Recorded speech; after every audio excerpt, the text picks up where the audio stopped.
From the East Brunswick Jewish Center, I'm Rabbi Jeff Pivo.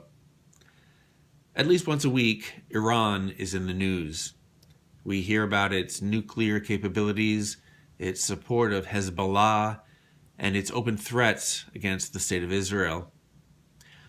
One of the accusations that the leadership of Iran often makes is that Israel is an illegitimate state, that the Jews who immigrated there had no right to do so. While that accusation is totally without merit, the international community supported the founding of the State of Israel through the United Nations. We should keep in mind why it is that Jews feel a right to that land and how Jews have turned that feeling into a reality. This week's Torah portion includes the account of Abraham purchasing land in ancient Canaan, modern Israel, in order to bury his wife Sarah.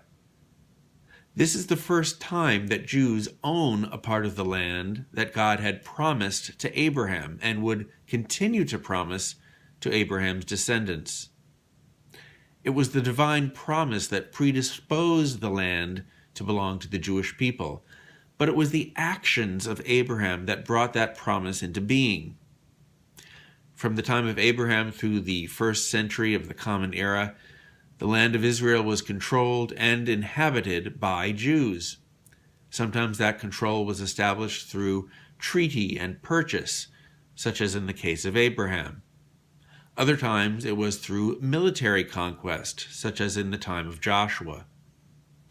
After the Second Temple was destroyed in the first century, and after a long period of statelessness, Jews in the 19th century began to purchase large tracts of land in what was then called Palestine.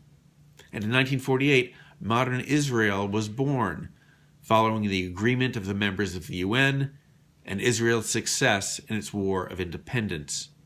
And since that time, the land of Israel has once again been controlled and inhabited by Jews.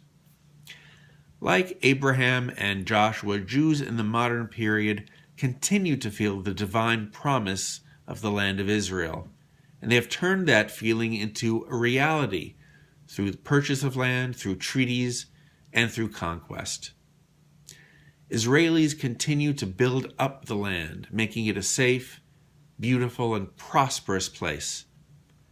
The Torah may have recorded God's promises to us, but we are the ones who have made good on those promises. From all of us at the East Brunswick Jewish Center, a Shabbat Shalom.